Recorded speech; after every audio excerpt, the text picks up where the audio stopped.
오늘 함께 나눌 말씀은요, 말라기 말씀입니다. 말라기 하면은 구약의 가장 마지막에 있는 성경이고, 또 이 말라기 이후에는 하나님께서 침묵하시는 시기가 다가오게 됩니다.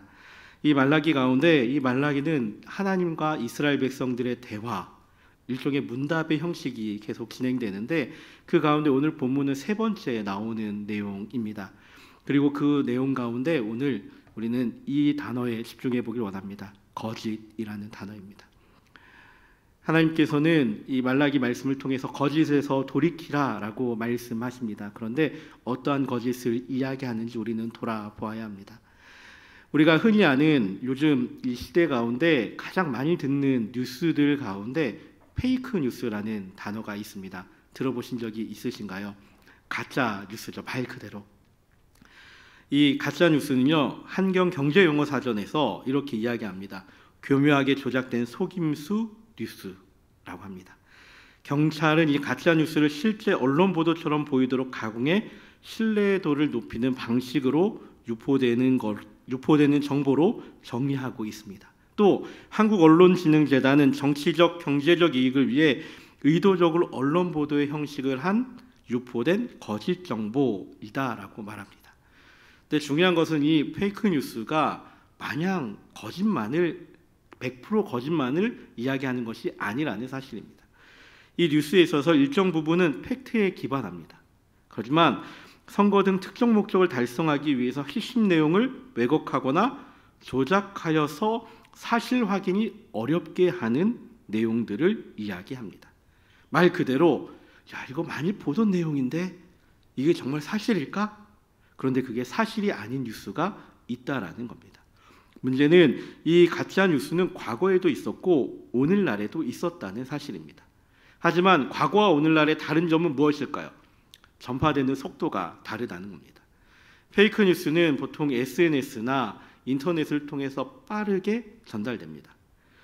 그들이 전달되면서 많은 이들에게 자극적인 내용들을 전달하게 됩니다. 그러다 보니까 이 사실이 진짜가 아닌데 그 사실처럼 오도되어서 많은 이들이 피해를 보기도 하고, 어떤 이들은 이 페이크 뉴스를 자신을 방어하는 수단으로 사용하기도 한다는 것입니다. 이러한 거짓 뉴스가 있을 때 가장 중요한 것은 이 거짓 뉴스를 만든 사람들은 이 거짓 정보를 준 것에 대해서 돌이키지 않는다라는 사실입니다. 내가 거짓 뉴스를 만들었는데 그것에 대한 책임이 없다는 것이죠. 우리가 잘 알고 있는 언론사들이나 뉴스 또는 심지어 예능 프로그램에서도 잘못된 정보를 제공하면 어떻게 합니까? 예전에는 그 방송이 시작하기 이전에 잠시 파란색 화면으로 띄워서 저희가 몇 월 며칠 이 내용에 대해서 잘못하였습니다 시정하는 문구를 짧게라도 내보냅니다. 또 어떻게 합니까? 언론사들은 작은 칸에라도, 원래 그렇게 하면 안 되겠지만 작은 칸에라도 우리가 이 뉴스 잘못 냈습니다라고 사과의 글을 남기게 됩니다. 자신들이 잘못했다면 그것을 수용하고 인정하지만 가짜 뉴스는 그렇지 않다라는 것이죠. 거짓된 일들이 그러합니다. 거짓된 모습들이 이러한 모습들을 가지고 있습니다. 거짓된 모습들에 대해서 사람들은 이런 것이 있다라고 교묘하게 속이면서 그것에 대해서 책임지지 않는 모습을 가지고 있습니다. 하지만 하나님께서는 죄에 대해서, 잘못된 것에 대해서 어떻게 말씀하십니까? 그것에 대해서 엄격하게 처벌한다 하시면서도 그것에 대해서 돌이키는 이들에 대해서는 그것들을 돌이키고 그것들을 회개할 수 있도록 기회를 주십니다. 오늘 우리가 읽은 말라기 말씀에서도 이스라엘 백성들이 지은 거짓된 모습들에 대해서 말하고 있습니다. 이스라엘 백성들이 말하는 그 거짓된 모습들은 무엇입니까? 이스라엘 백성들이 거짓된 그 모습들은 형제에게 거짓을 행하고 조상들의 언약을 욕되게 하였다라고 말합니다. 이 모습은 우상 숭배자와 결혼하는 모습들로 나타났고, 어려서 맞은 아내를 학대하며 이혼하고 있는 이스라엘 백성들의 모습을 이야기하면서 그것들이 거짓된 모습이다라고 말하고 있습니다. 오늘 우리가 읽은 10절 말씀에 어떻게 기록합니까? 우리는 한 아버지를 가지지 아니하였느냐? 한 하나님께 지으신 바가 되지 아니하냐? 어찌하여 우리가 각 사람이 자기 형제에게 거짓을 행하여 우리 조상들의 언약을 욕되게 하느냐라고 말합니다. 어떻게 이야기하고 있습니까? 아브라함을 조상으로 두고 있고 우리가 하나님을 믿으며 살아왔고 하나님의 언약 안에 있는 백성인데 그 이스라엘의 역사적인 사실들을 이야기하면서 그 하나님께서 하신 언약에 대해서 너희들은 왜 행하고 있지 않느냐라고 이야기하고 있습니다. 시내산에서 맺었던 언약, 하나님을 사랑하고 이웃을 사랑하라고 하셨던 그 십계명의 언약들을 기억하면서 너희들이 살아야 하는데 어느 순간 너희들은 하나님을 사랑하지도 않고 너희의 가장 가까운 이웃인 아내조차도 사랑하고 있지 않느냐, 아내조차도 버리고 있지 않느냐라고 말하고 있는 것입니다. 하나님이 아닌 우상을 택하며 살아가고 있는 이스라엘 백성들에게 결혼이라는 제도를 보여주시면서 그 안에서 배반하였던 이스라엘 백성들을 향하여서 너희들의 그 모습이 거짓을 행하고 있는 모습이다라고 하나님께서는 말씀하고 계십니다. 11절에는 또 어떻게 그들의 잘못을 이야기하고 있습니까? 포로 귀환 이후에 유다 땅으로 돌아온 선민 공동체로서 하나님의 약속을 받은 이스라엘 민족, 과거의 신앙점의 구심점이자 삶의 구심점이었던 예루살렘 안에서 가증한 일을 행하고 있다라고 말합니다.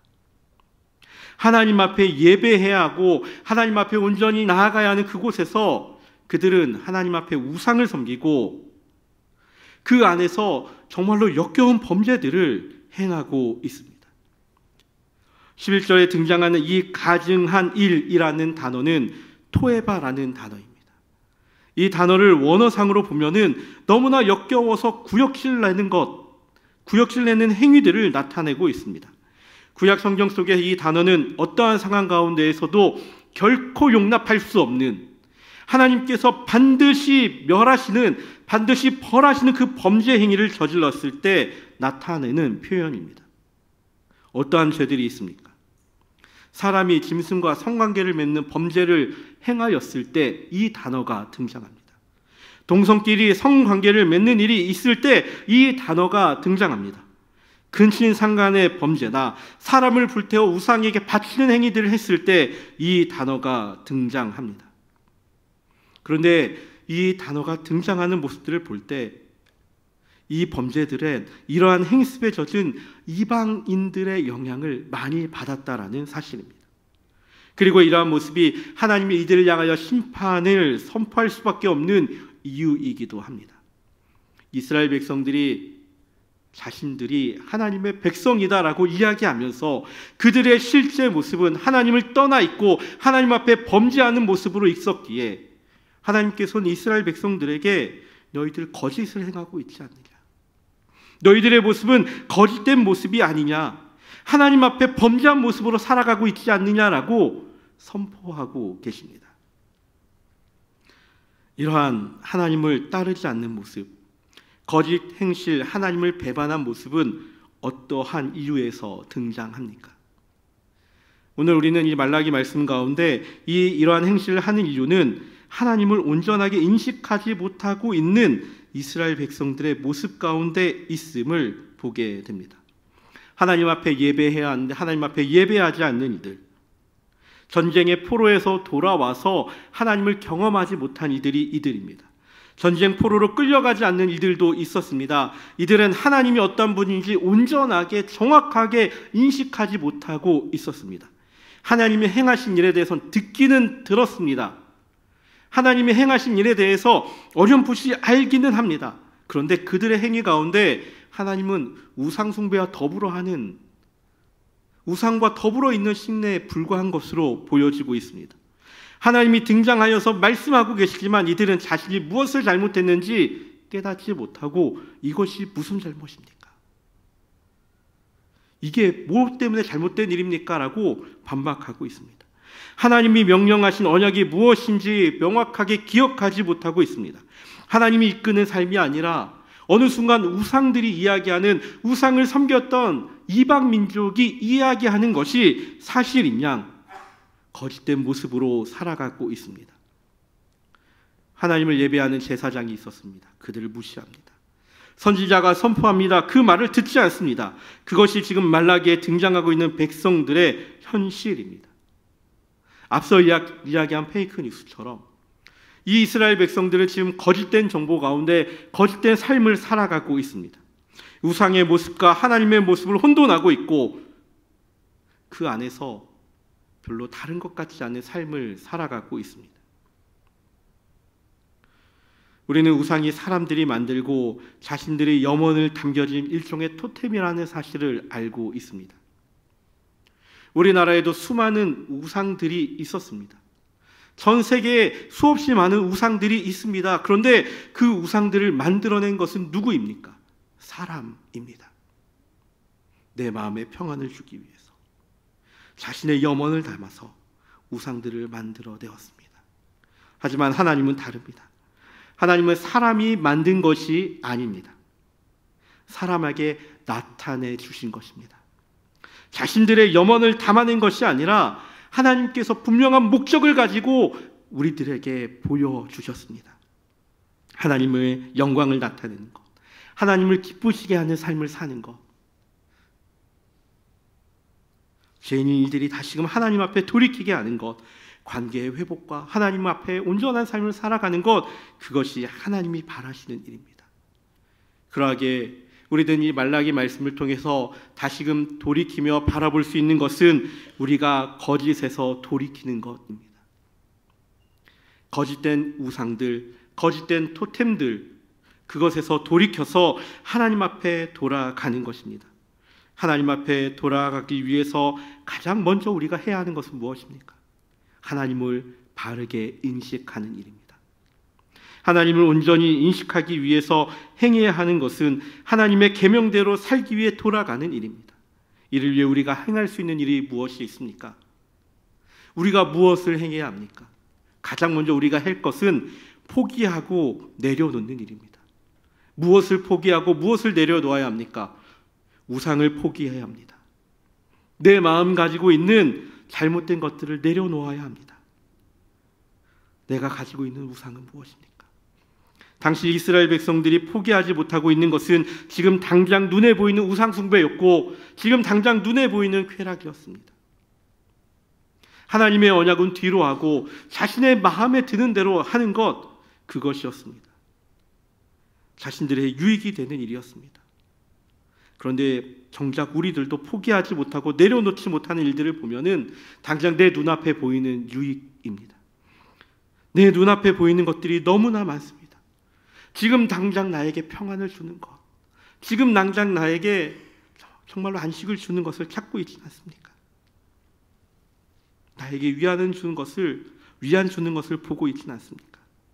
그러다 보니 오늘날 우리들도 많은 우상들을 내려놓지 못하고 포기하지 못하고 살아가고 있습니다. 조금만 돈이 있으면 내가 조금 더 편하게 살 수 있는데, 나에게 권력이 있으면 조금 더 안전하게 살 수 있을 텐데, 나에게 명예가 있었다면 난 부끄럽지 않게 당당하게 눈을 들고 살 수 있을 텐데, 나에게 명품이 있으면 자랑하며 살 수 있을 텐데, 나에게 위안이 되고 나에게 위로가 되는 것, 그것들을 바라보고 살다 보니 어느 순간 우리들은 자녀라는 우상에 빠져 살게 되고, 집이라는 우상에 빠져 살게 되고, 돈이라는 우상에 빠져 살게 됩니다. 나에게 주는 풍요, 나에게 주는 안식, 나에게 주는 번성, 나에게 주는 위안, 내가 중심이 되어서 결국은 그 일들을 바라보고 있습니다. 하나님이 아닌 사람이, 내가 우상이 되어버렸고, 그것을 넘어서 어느 순간 사람이 우상이 되어버린 일들도 있습니다. 사람이 하는 말이 나에게 위로가 된다. 그 사람의 모습이 나에게 위로가 된다. 어느덧 그거 사람이 주는 것이 나에게 우상이 되어버린 일들이 되어버립니다. 그러다 보니 우상이나 이단에 미혹된 일들이 등장하게 되는 것입니다. 그리고 그들이 돌아오기 힘든 이유는 포기하지 못한다는 것에 있다고 합니다. 우리들에게 중요한 것은 포기하고 내려놓는 일입니다. 내가 지금 움켜쥐고 있는 것이 무엇입니까? 지금 내 손에 움켜쥐고 놓지 못하고 있는 것이 무엇입니까? 내 손에 움켜쥐고 있는 것이 거짓된 것이어서, 나의 유익을 위한 것이어서 내려놓지 못하고 있지는 않습니까? 그것을 내려놓는 것, 그것이 거짓에서 돌이키는 첫 걸음입니다. 두 번째로, 거짓에서 돌이키기 위해서 우리들은 우리의 삶의 우선순위에 하나님을 두어야 합니다. 내 손에 움켜쥔 것들을 내려놓고 다시 그 손에 하나님을 놓아야 합니다. 우선순위를 하나님 앞에 둔다는 것은 나의 인식에 대해서, 하나님을 인식하는 일에 대해서 시작하는 것입니다. 하나님을 인식한다는 것은 하나님이 어떠한 분인지 아는 것에서 시작되는 것입니다. 하나님이 어떠한 분인지 알기 위해 우리는 어디를 보아야 합니까? 하나님의 말씀을 들어야 하고 하나님의 말씀을 보아야 합니다. 하나님의 말씀에 등장하는 하나님은 어떠한 분이십니까? 창조주 하나님으로 등장하지 않으십니까? 죄에 대하여 심판하시는 하나님으로 등장하지 않으십니까? 그럼에도 불구하고 우리를 사랑하시는 하나님으로, 그리고 우리를 구원하시기 위해 놀라운 일을 계획하시고 이루시는, 그리고 약속하시는 하나님으로 등장하지 않으십니까? 우리는 하나님의 말씀 속에서 하나님을 알게 됩니다. 우리의 우선순위가 하나님에게 두게 된다면 우리는 하나님을 알기 위해 힘쓰게 됩니다. 그리고 하나님이 원하시는 일이 무엇인지 알게 됩니다. 오늘 말라기 말씀 가운데 하나님께서는, 하나님이 원하시는 일은 그들이 행하는 제사나 그들이 행하는 헌금이나 그들이 행하는 행위에 있는 것이 아니라고 말씀하십니다. 가장 중요한 것은 하나님 앞에 온전히 서기 위한 결단입니다. 우리들에게 있어서 행위의 문제는 결단의 문제입니다. 거짓을 행하는 것은 우상을 섬기는 일이지, 사람이 만들어 놓은 것에 대해서 나아가는 것이지, 그 모습에 대해서 내려놓고 결단하는 것이 우리들의 모습이 되어야 합니다. 그것이 우리들에게 원하시는 것이 무엇인지, 하나님이 원하시는 것이 무엇인지를 인식하는 것도 포함되고, 그 모습을 통해서 우리의 행위에 대해서 확신을 굳히게 됩니다. 그 확신을 굳히는 것은 무엇입니까? 그리스도를 안다는 것입니다. 하나님이 나에게 행하시는 것을 안다는 것입니다. 그리고 그것을 아는 것으로 끝나지 않고 그것을 고백하게 된다는 것입니다. 그리고 그것을 인정하게 되고, 그 인정한 것을 나만이 인정하는 것이 아니라 다른 이들이 인정할 수 있게 선포하게 된다는 사실입니다. 사랑하는 성도 여러분, 이 수요일 저녁 우리들의 마음 가운데 아직 거짓에서 돌이키지 못한 것들이 어떠한 것이 있는지 한번 돌아보길 소원합니다. 내 두 손에 움켜쥐고 있는 것이, 내 마음속에 움켜쥐고 있는 것이 하나님이 아니라 다른 것들을 움켜쥐고 있지는 않습니까? 시기와 질투의 모습이 내 마음 가운데 있지는 않습니까? 내 마음 가운데 우상 숭배의 모습을 내려놓고, 사람을 지지 않는 모습도 내려놓고, 돈과 명예를 쫓던 나의 모습도 내려놓고 하나님 앞으로 나아가는 믿음의 성도들이 되기를 예수님의 이름으로 축복합니다.